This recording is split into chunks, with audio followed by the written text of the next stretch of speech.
Here we are. It's another Monday. We're here at the West Virginia live show, and lots to talk about tonight. It is, what are we, 2 weeks away, Eric? 2 weeks away for the creeping up on us. It is. It's creeping up. It's creeping up, and it's going to slap us right in the face. And this is decision week. Decision week, Eric. What are we going to find out tomorrow, you think? I can't wait. The running backs it's everything. I think Edwards is going to be a real big story. We got to have him. And Jamari Robson, I think is it Robinson or Robson? I always get screwed up. But yeah, either way, he's a great defensive asset to have. And I think Rich Rod tried to recruit someone to kind of fill the void. I don't think he's quite as good as Jamari would be. Also, Ty Edwards, the guy that signed today or yesterday, which is Tyler JACKLICH. I'm excited about. They say he's kind of like Owen Schmidt. I don't think he's like Owen Schmidt. I think he's a little bit more athletic. He's not quite as beefy as Owen Schmidt. I don't think he's quite as aggressive as Owen Schmidt. I think he's a little more athletic. I have not seen any video of him running the ball. I've seen one video of him jumping over someone, and saw some bits of him playing some defense. What are your thoughts on this kid? Do you think can he play in 2 weeks? That's the question everybody's got is what difference can these kids make in 2 weeks? I don't know. And really, it's not 2 weeks. They don't have to make a difference in 2 weeks. No disrespect, to Robert Morris. But I don't know that we got to have our full roster for Robert Morris. Now, Ohio, yeah, you probably want to have most everybody there. So I think I'm pretty optimistic about Ty Edwards getting cleared. But I think JACKLICH, I don't know how to say his last name either. We'll figure that out here in the season.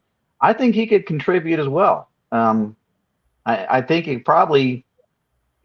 I look before we get halfway through the season. I think you could contribute to that position. I'll tell you what, I like the on paper. That's 6'2", 230, 220, whatever, depending on how many cheeseburgers he eats and what type of shoes he has on. That's a big dude. And, the yin to his yang would be Andre DEVINE. We're familiar with his dad. We still see middle-aged men and middle-aged women rocking the number 7. And you always know that shit doesn't fit quite right in the stadiums, but they're wearing it. We love the number 7 jersey. Andre is rocking 26 on the roster. He's on the WVUsports.com at 26. He shares a number with someone else. Once again, he didn't really get a lot of recruiting love. Came from Jackson, came from the same place that Rich Rod came from. So Jack State, yeah. I think he's going to surprise some people. I mean, and you're right. I mean, because he's undersized, a lot of people, looked past him. I think look, Noel DEVINE at his playing days. A lot of people said the same thing. He's not big enough. He's going to get beat up. He's not going to make it. And yeah, did he have injuries? He absolutely did. Did he have a stellar career? You bet he did. Now the nice thing is that Noel, he did the bulk of the work when he was here. Nice thing about Andre can come in and do some fill-in work here and there, and I think he can contribute for sure. Well, Eric, I watched some video on him, and then 20 minutes before the show, I'm like, I'm gonna dig and just watch highlights. And the first 20 minutes was nothing but just him at the X and at the Y, catching bubble screens, catching some dig routes where you go out and catch it in the middle, which is kind of different for a little guy catching something in the middle. And dangerous little guy. And he was rugged. Then all of a sudden you see him playing cornerback, catching some balls, being really decisive, jumping on some balls, making some interceptions. Of course, these are all highlights. Mm-hmm. Then you see him move to tailback, and then, of course, a lot of punt returning. Do you think you're going to see him more in maybe the punt returning aspect? I think he has 2 years left. Let me look. I'm pretty sure he does. Let me see here. And anymore with the Oh yeah, these cases, it's not hard to get extra years. you got 5 years to play 20, right? Something like that. Joke, right? Oh my. But no, seriously, we got a backfield that looks really rugged, really good. I think the running back room is the strong point of the Mountaineers offense, even though Rich Rod has been really high on his receivers. And, early in Rich Rod's career, he was run-centric with the pass, kind of more even. And then later on, we talked about last week, statistically, he's gotten more pass-centric. Sure. I think this year he's going to go more towards the run. Especially with the crew he has at the quarterback in the quarterback room. All those guys have wheels. He has 2 lefties. He can, I think he's going to put up some crazy numbers. And here's something, I'm going on a goddamn tangent here. This is something we haven't seen since 2006. I think you're going to see a defense in the top 10. Ooh, top 10. Well, 2006 in the Sugar Bowl, they came into Sugar Bowl number 8 in the stats. So that would be something. Well, don't make me, get you to backpedal, because I agree. I think our defense is going to be fantastic. I'd love to see us top 20, top 15. I think it's going to be very aggressive, and that can be fantastic as far as if you have a high pressure defense that can get to the quarterback. That is something we needed last year desperately, because our secondary they needed help. The problem is, normally if you put pressure on the quarterback, that leaves you weak in the secondary, because you've got to steal numbers from somewhere. But with Zach, he's, from what I'm hearing and from what little I'm seeing, this is going to appear, I think, to a lot of fans to have a lot of similar characteristics as our 3-3-5, and that you're going to have people blitzing in places that you're not used to seeing them from. And it's not going to be a consistent, one spot, one area of pressure. So all that being said, I agree with you. I hope we can get top 10. That'd be fantastic. As far as like what you were saying with run-centric, pass-centric, I think it's pretty. Rich has been pretty plain, and he's always been this way. I mean, he was this way the first time he was here. If he's got something that's working, that's what you're going to see. I think he's big on, I'm not going to try to out-scheme you. I'm going to make you stop me. Once I see you stop something, then I'll switch to something else. So I think the notion that I agree with you. I love our running backs as far as the room. I'm still not convinced that we won't get every one of them back as far as eligibility for all the reasons. I think we got a great chance of getting them all back. I don't see how you're not going to want to run more. That being said, we got fantastic quarterbacks. I mean, there's every chance that we could surprise a lot of people this year. Will it happen? I don't know. I mean, that's the fun. In 2005, I think everybody, a lot of the fan base was excited, but we just watched. And it was a great year to watch and see how things developed. I think this is going to be another year like that. There's a lot of potential, a lot of upside. I'm still holding true to 7 wins, and I think that'd be a successful season. Yeah, I think that's the over under 7, and I think that's the bottom. I think 8, 7, 8 is pretty good. If you put money down, I think that's a safe bet. But guys, the one thing that I think is tough, and you got to think, there's a lot of Caden, there's a lot of folks or coaches, I should say, out in the Big 12 that have not coached against Rich Rod. And the one thing that I think is going to be surprising for them is the fact that they're going to have to play this tempo. They're going to have the tempo of Rich Rod just getting that snap. I mean, he has ball boys getting inhalers, and he has probably a couple extra. These open tryouts are as much for the ball boys or they are for to get some players. What do you think of the open tryouts? Eric, do you think they're for ball boys or is it just to get some talent? I think that's, again, I mean, I don't ever want to play poker with Rich. I think he's a master at communication and miscommunication. I think with all the questions at the running back that the press has had anyway, he kind of jumped on that. And so that's what you're seeing. Running backs for the practice squad. Look, I think you always have these things, or that's not new. We have open tryouts every year. So nothing new there. But I think, too, it gets interest. You've seen how much fan interest is, and Rich has always been big about that, too. You got to fill the stands. You got to pull the fans in, because in the end, that helps drive up the athletic budget.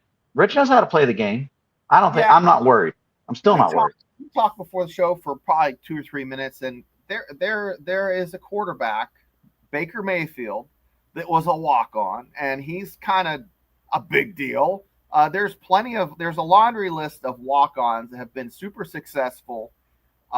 So if you poo-poo the walk-ons, especially chat, and if you're watching this after, not live, especially the fact that I believe these walk-ons aren't counted against your numbers.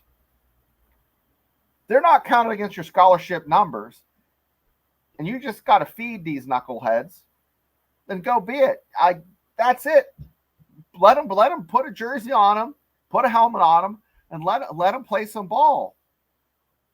And if nothing else, you're protecting your starters, because you can plug them into positions and they're a glorified tackling dummy. I hate to say it like that, but who knows? Every once in a while you find a diamond in the rough. We talked about J.J. Watt. Baker Mayfield was a walk-on at not just one program, but 2. Right. There's lots of people who get overlooked for lots of reasons. And I said it before, I'll say it again. You don't necessarily need a 5-star guy to make a huge impact.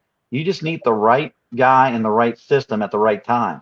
And it doesn't even have to be a guy, Eric, because Kathy Ireland had a huge impact on me, and she was a walk-on for unnecessary roughness back in the day.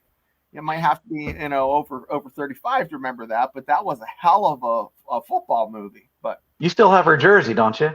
I do. Kathy Ireland's jersey's hanging up somewhere around here. Is she still angry with you for going into the shower room to get it? That's from that movie. That's a good one, guys. But guys, so on tonight's we're going to talk. Maybe Eric brought something up, and we're going to talk about who we think are the favorites to maybe win the Big 12.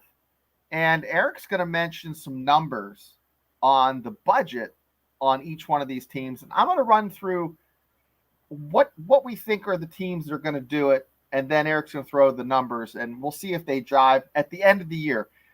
We'll have another show to see where we're at, because Joey and I did this a year ago, and we used the Magic 8 Ball. And that son of a gun was right. Now we're going to use math. We're going to use math because Eric is a math guy. He is super smart. And we're not going to use voodoo or black magic. So first of all, on my list, I have my list here. And Eric, you can disagree. You can say what you think. But my first do you want to go backwards or go one? I'm going to start at 1. We always go from the bottom to the top. I'm going to go 1 and count down. Okay. Hit me. I'm just going to go by the rankings. They have Kansas State number 18, so I have Kansas State in my book. Now, I'm really big on. I hate preseason rankings. Yeah. But what I'll say is I'll say I could see Kansas State winning this. Absolutely. Yeah. I'll tell you who my favorite is BYU. Yours is BYU. Yeah. Well, I have BYU right next. So let me talk about Kansas State real quick. I think because Avery Johnson is returning and they got him back. And of course, Willie the Wildcat is an awesome mascot. Everybody likes Willie the Wildcat. And I have been to Manhattan and watched a game, and they played, this was 20 years ago. They played Crazy Train, and they actually had like a fake train come out, which was kind of cool. But he's gonna be handing the ball off to Dylan Edwards. And guys, this is a one of the better backfields in college football. Now, the one thing is I think their schedule is a little bit more favorable, but I think they do have some key matchups. They do have to travel to Dublin, Ireland, and play Iowa State. If they can escape that matchup in Ireland with a win, I think that first game will determine where they're gonna, because Iowa State I think strong too, and that's why I think you picking Baylor's probably a better pick. But BYU. I mean, I'm sorry, BYU, but you pick BYU. That's why I think BYU is probably a better pick, because that Iowa State game looks like a bugaboo for them. But go ahead. You have BYU. Well, you put the kibosh on K-State because you mentioned Ireland, and you talked about Kathy Ireland having a huge impact. Yeah. So that's definitely gonna put the bad juju all over. Honestly, I think K-State is a great pick as well. I think BYU. The only reason I'm bigger on them is that I'm concerned about K-State's vulnerability with the quarterback. I think there's if you get an injury there, their drop off I think could be very significant. They do have a great backfield, but they rely heavily on that quarterback. And everybody knows, especially if you have an active quarterback who you're counting to gain yards, which K-State's always had, that can cause significant problems. I like BYU just because, honestly, I think their offense is a little bit more balanced. I think they're just less at risk, and it really kind of alludes to what you're saying. I like Kalani Sitake. I think he's a fantastic guy. He scares the hell out of me. Oh, the only thing I'm worried about is his head losing circulation. Let's get him an adult size Nike. Nike sponsors them. Nike, let's get him adult size hats. I know there's hats that will fit his head. Please get him a double XL. One size does not fit all. Coach, reach out to your Nike rep. He looks like he could play some rugby. He definitely looks like he could play, not sevens, straight up regular rugby. Yeah. BYU was surprised last year. They what were they, 11-2, 10-3, 11-2, 11-2? Yeah. I think 11-2. They started off on a tear. They won 9 straight. And I thought they're gonna make a push for going for a national championship. But Jake Retzlaff left because he had sex before marriage. Naughty. Don't want to be doing that in college. You know that. All you West Virginia students, no fornicating. Definitely not. I mean, come on. Nobody does that. That was just, yeah. But, with him leaving, I'm like, man, they're not going to be number one. But it looks like it's plug and play there. So I have them. That's why I bumped them down to 2, because if Jake was coming back, they'd definitely. Oh, forget it. Yeah, they'd be a powerhouse. Who do you have at number 2? K-State. I had them at 1 and 2, and quite honestly, it was a pick 'em. I just like BYU a little bit better, like I said, because I think they're a little less at risk, unless of course they stop at some place where there are cheerleaders and Kathy Ireland happens to be there. Could be a lot of temptation. Could be problems. Well, number 3, Eric, they were picked in the bottom last year by everybody except for us and the Magic 8 Ball here at the channel. Arizona State Sun Devils. They went 11-3, and they were Big 12 champs, guys. They were the team last year, and they had a stud number 4, Cam Scattaboo, that led the charge. But they do have Sam Levitt. He's back, and they have a wideout by the name of Jordan Tyson. So to be determined. Who do you have? I think the stock value of ASU I think is suspect. I look back at their season last year, phenomenal season, but I say it a lot, the right person in the right system at the right time. And I think that happened last year. Not that they caught lightning in a bottle. I think it's a very legit program.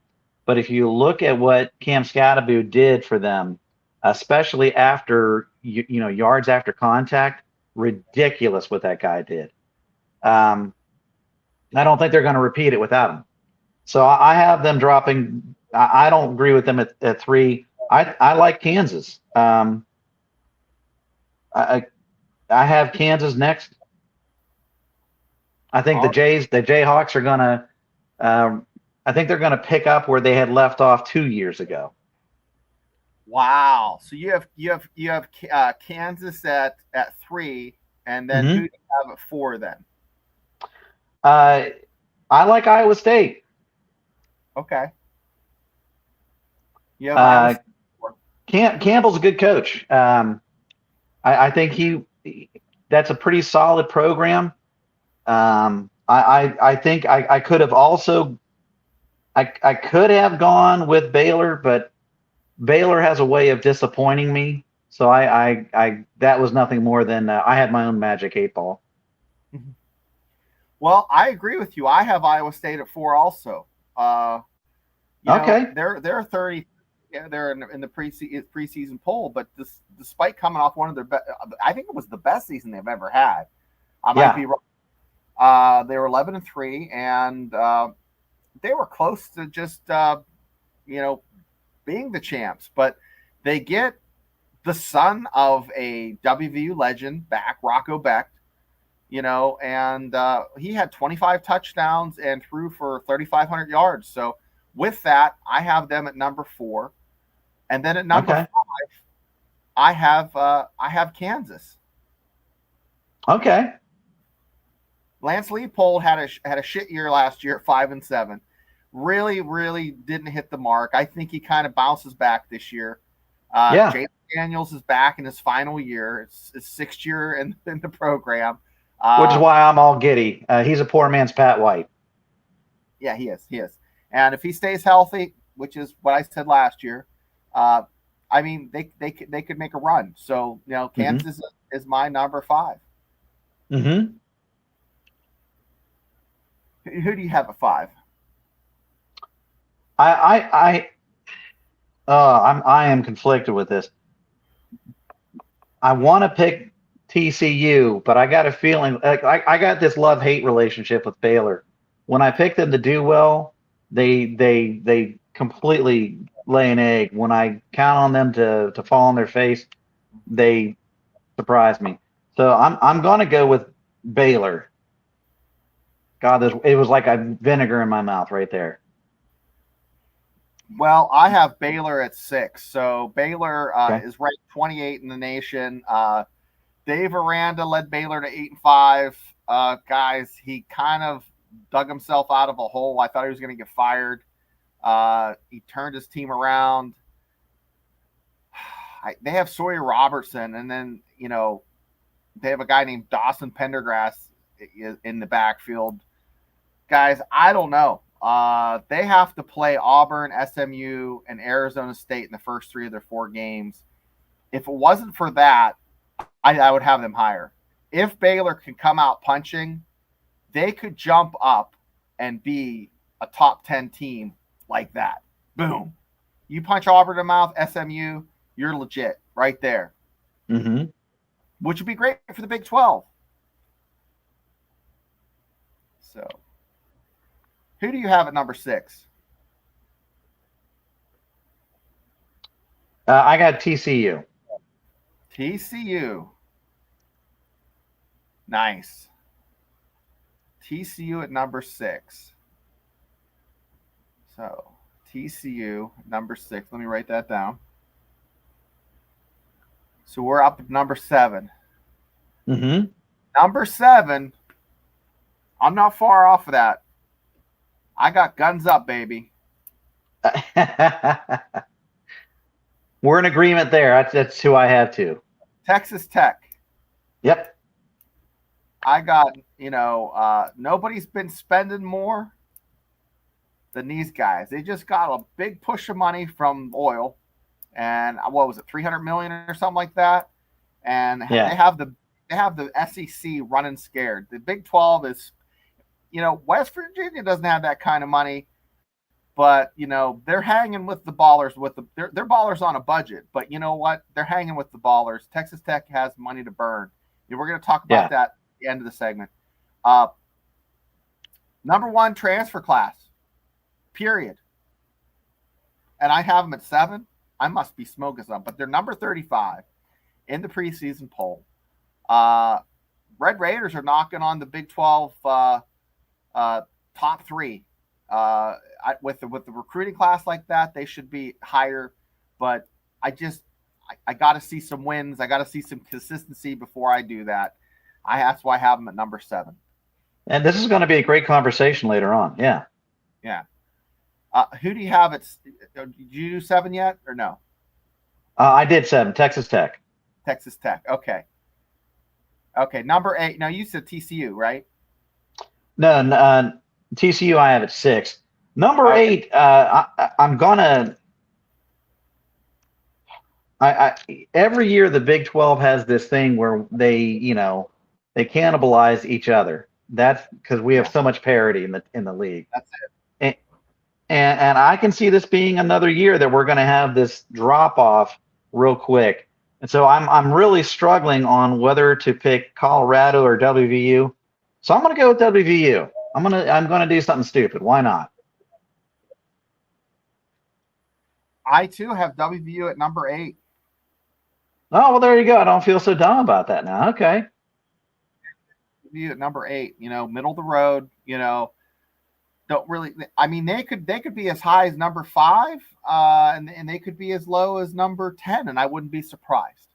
Yeah. I know that's shitty coming from a guy that shoots his mouth off week to week on this channel, but that's where I have them, just based off of what I'm seeing.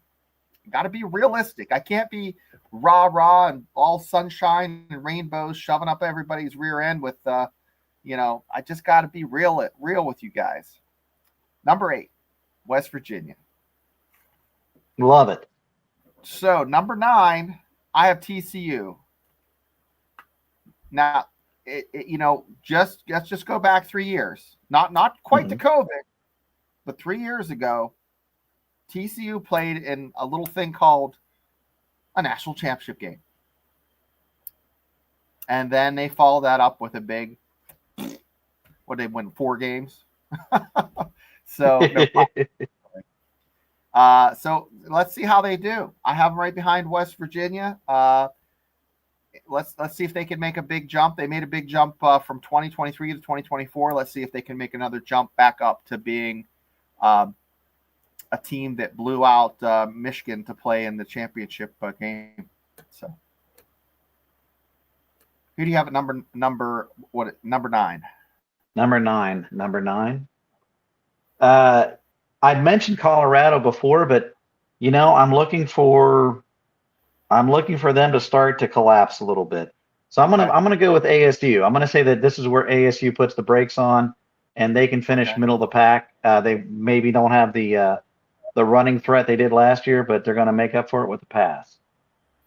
Okay, you have ASU. I have at number 10. I have Utah. Okay. Utah is basically my West Virginia of the West. With Kyle Whittingham is like Rich Rod. There's no surprise that they could be ranked, in the top 10, or they could have 5 wins. I just don't know. They had Cam Rising that was getting ready to, literally get his doctorate. I think he was going to be named president. Yeah, he was going to be the, premier of Utah. But no. So no, we're all joking aside. I mean, I think they're a solid program. There's so much parity, guys. The whole middle of here, other than maybe a couple teams, I mean, it's just you just throw this out the window. It just you have no idea who's going to win. I mean, we looked at the stats like three weeks ago. Did a show, and the variance from Phil Steele from one year to the next was 8 spots. 8.2 is what his variance for what team actually placed on what his pick was. That's pretty bad. So and Phil still knows. I mean, he's a pretty sharp guy. He knows his stuff. I mean, there's probably 3 of them that he had real close, and then the rest were just all over the place. And what caused that big variance is the fact that Arizona State was picked last, and it was when they were first. That right there threw everything out of whack. So I had Utah. What do you have for 11? I have Utah at 11. Utah 11. I have Colorado. 12. At this point, I stopped picking because at this point it was just a bunch of people hanging around in the basement. Yeah, Cincinnati, Oklahoma State, Arizona, and Houston. Just boom, boom, boom. That's what I got. I think I would have picked Oklahoma State, but man, I think you're. And actually, we're pretty close on most of those. Yeah, it's just the way it all rolled out. So let me go to the chat, see what's up with you guys. Joey Foster in the house, keeping it real. Yeah, howdy and smash the thumbs up. Now, is Prime going to coach Colorado this year? He had some health problems. I haven't followed up to see exactly what happened with that. Eric, do you know if he's going to coach? I don't know. Let me look. The last I heard, he was still going to coach. Yeah. That being said, you really don't know. No. But last I had heard, he was going to coach. That's tough. If you're having health problems, I don't think coaching is for you because it's like 15-hour-a-day job. I mean, these guys put hours. Even high school coaches, they're there 7 in the morning, they leave at 8 at night, and that's high school coach. Yep. So and then if it's a session at 6 a.m. until 8 p.m. and then they go home and they kiss their wife goodnight, swallow some food and watch some tape and then go to bed. So I mean, that's terrible. It's not a very, for crying out loud, my kid's playing ball. He had practice today from 2 until 6:30. 8 something, went out. I threw balls to him again for 30 minutes. And then, he got cleaned up. He's gonna, I don't know what he's doing now. And that's just the way it is, guys. These guys live and breathe football. It's not like it was 30 years ago where you put the football away and you play basketball or you wrestle. It's all year. It's like a job. But Joey, how you been, brother? It's good to see you. So Joey is the OG sidekick. I was his sidekick, and Joey was Gold and Blue's sidekick. And Joey brought me in back in the day to help with this show.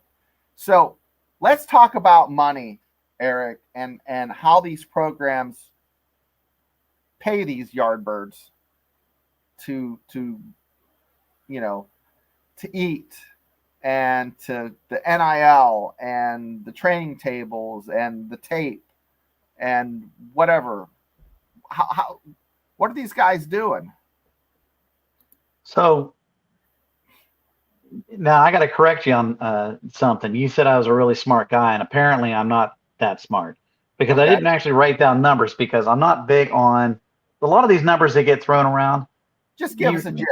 Like who's spending? Yeah, that's where I was going with this. Let's take a look at some values, generally speaking, because you start off at like the highest. Utah was by far the highest. It was well over 500 million. Now, for a team that we picked, and it's not just us, you look at other people, Utah's not predicted to do terribly well this year. So for a team that has the highest athletic budget, that's a rough pill to swallow if you're a Utah fan.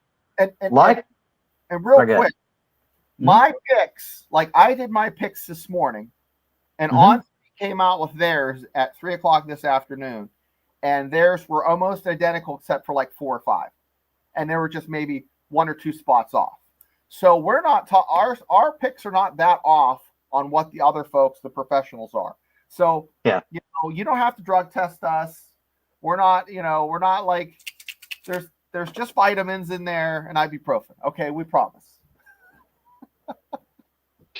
Now, what kind of PEDs would you take to make better predictions? I'm not sure. Well, I'm sure there's all sorts. The human growth hormones. Okay. Well, and blue pills.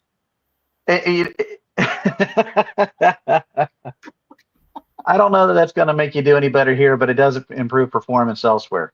Yeah, now, that's right.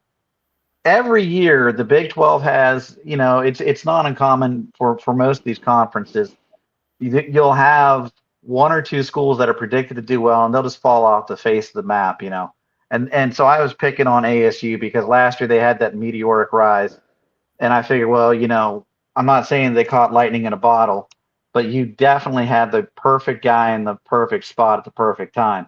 So I don't think they could do it again this year. Now, that being said, a lot of people that I've heard, I've heard philosophies from folks saying if WVU can get into the top 4 of the athletic budget, that gets you in the conversation for if you do a good job coaching, which I have every confidence in the world Rich is going to do that, you can be competitive for conference championship. That is going to be tough to do because we're playing with schools that have deep pockets. Yeah. TCU is another school that put a lot of money. They, again, over $500 million. I'm going to get to WVUs, but you're going to hear a lot of schools that, quite honestly, you're going to be hearing a lot of oil money type support. And that's just tough to compete with. TCU, Texas Tech, which, like you'd said, they recently got flush with money. Yeah. Oklahoma State, T. Boone Pickens had been quite supportive of that program for a long time. Those first 4 right there, you're looking at annual budgets over $400 million. I think you're looking close to like 450, something like around there. So that's a lot to play with the big boys. Yep. And that's to get in that top 4. Mm-hmm. That's quite a dollar amount. Now you look at 5 through 8. So now you're at the bottom half of the top half. You're looking at ASU, ISU, Colorado, which Colorado's known for having quite a few supportive people in their program, and then Kansas State. Then you get to WVU. There is quite the drop off in between 7 and 9, in between Colorado and us. You're looking at about 320, I think, for Colorado, and for WVU, you're looking right around 280. You're looking at about half of the budget that other programs have, and look where we picked us, and where I don't think people would be surprised to see us finish. That's a hell of a value, and that speaks very highly to the program. But I want to have a talking point here real quick. Hit me. This past week, Texas Tech snagged an offensive lineman out from under the SEC. Mm-hmm. And what it came down to is they literally doubled what an SEC school offered this young man. Yeah. They just said, okay, you want $200,000? Is that what Georgia's giving you or Alabama's giving you? We'll give you $375,000. How the SEC is running scared because, the only school there that can compete is Texas. Mm. Auburn, Alabama, and Georgia do not. Georgia might. I don't think it does. They don't have that kind of bankroll. they're more along the lines of, they don't have that $500 million money. Texas does. So that is rare air, just even for the SEC, that they're just willing to spend that kind of money. So we'll see if that pans out, but we'll see if that happens. So what's probably going to happen? This is Shane's opinion: is they're going to bitch and moan. The SEC is going to bitch and moan to their legislation, and then finally, eventually, bumpers are going to be put on the lanes, the bowling lanes. It's gonna be interesting to see, because they're starting, and they were the ones who started, them in the Big Ten started this nuclear arms race. And now, and the idea being that, hey, for a while there, Georgia had a few number one recruiting classes. And Alabama was always there, but Alabama was there not just because of financial support, but because you had, Nick Saban there. And Nick Saban had a proven program where people knew they could go in, and you were going to get basically, you had a lot of NFL-like preparations taking place there. So when you have that kind of program, you don't necessarily need the dollar bills. I think we've got actually something similar going on here. Excuse me. I love the movie Moneyball.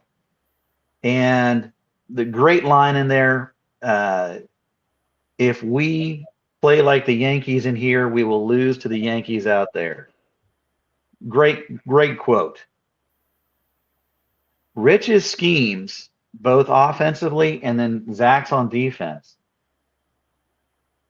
he's able to take players that maybe aren't necessarily quite as valued as where they might be, than some of the players you'd find at like in Alabama, out of Georgia. Yeah. And Rich is able to manipulate the X's and O's to get those players into positions where they can do things. And then you coach them with the hard edge mentality, the notion of working harder, the idea of making the most out of every single play. Wait a second. Eric, I've seen that movie. Is that with Walter Matthau? Is that the Bad News Bears? Right? That was the one where Kathy Ireland played catcher. Yeah. No, that's Unnecessary Roughness. But that's true. That's exactly what he did. I just watched it against Georgia. I just watched that again, where it was after the first quarter, West Virginia scored 21 points, and they ran at the end of the quarter to the other end of the field, and Georgia just kind of in a stupor, didn't know what the hell happened, and walked. That's what you're talking about. That's the difference. Yep. And that's what we're playing and we're hoping to see. And you're going to need a little bit of that money. You can't do it with one shoe. You know what I'm saying? You're not Jim Thorpe. We're not Jim Thorpe. You can't just go find a shoe. And you got to be able to pay for your players to be, to compete. Absolutely. But, but you don't have to have 500 million. You could probably do it with 375 or 400. But so in the $100 million range, Absolutely. The notion that you don't have to throw out the top dollar bankroll to get the 5-star players at every position.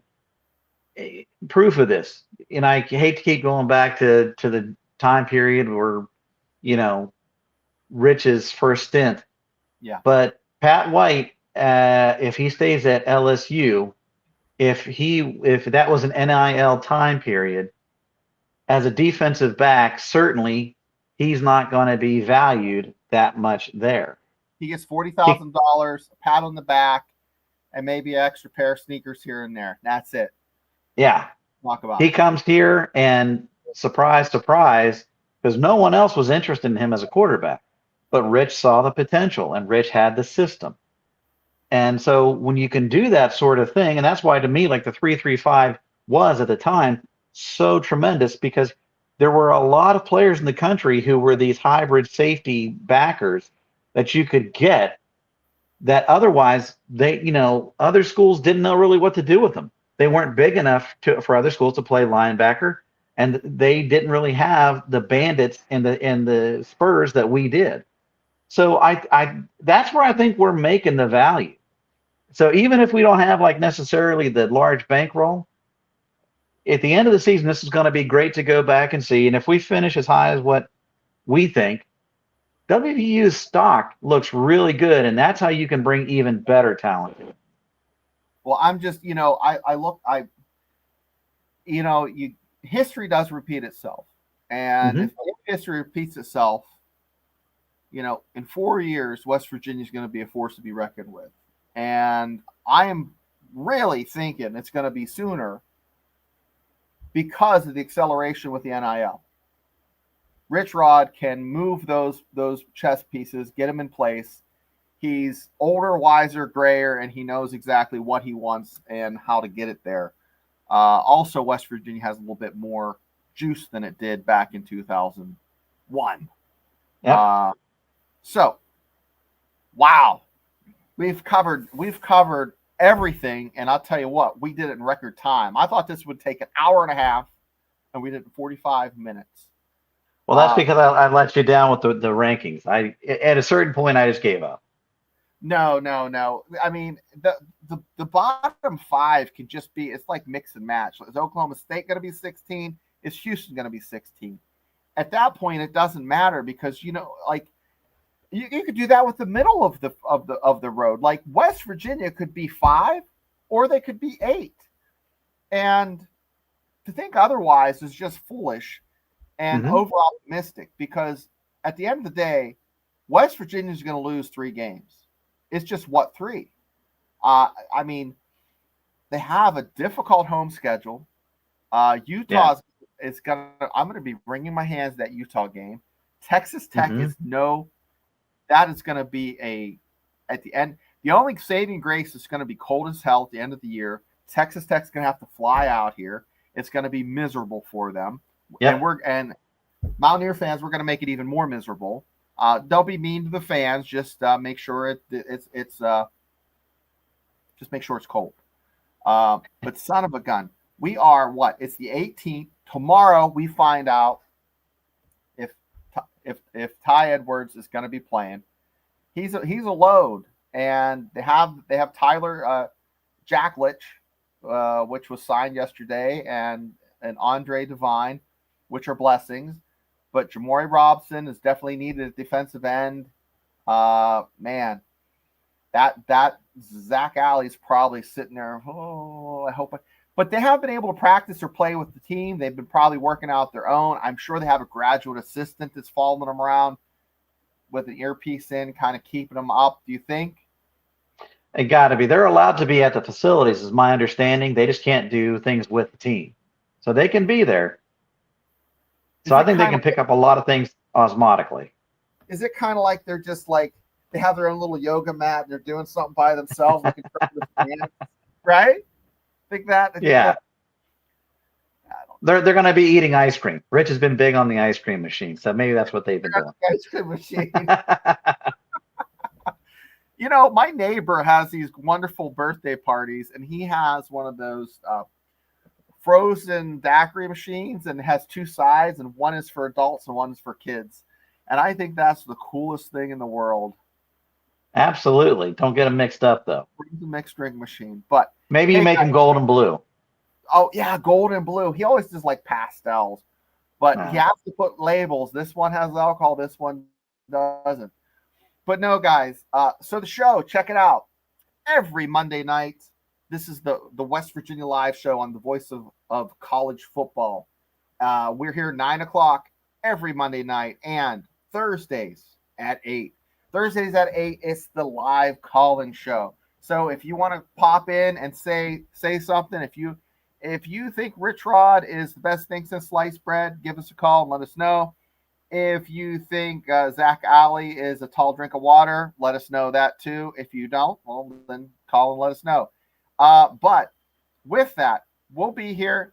Eric, if you want to pop in, I would love to have you Thursday. I don't know what your dance card looks like, but I'm here and I need a partner. These guys don't like see me slow dance alone. I don't like to slow dance alone. But Afton is every show Afton's on. She is my favorite fan.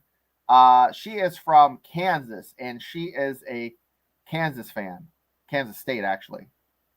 Are you Kansas or Kansas State? I know you're a Steelers fan. Afton is a huge Steelers fan. That's how I know her from this channel. Whichever school she likes, pretty smart because she knows the 8 ball knows all. Yeah, the 8 ball. Yeah, definitely. But hey guys, we can't play the music anymore, so you have to deal with what is it? It is the state of West Virginia flag. We're gonna see you out with that. And hey, God bless you and have a great Mountaineer day.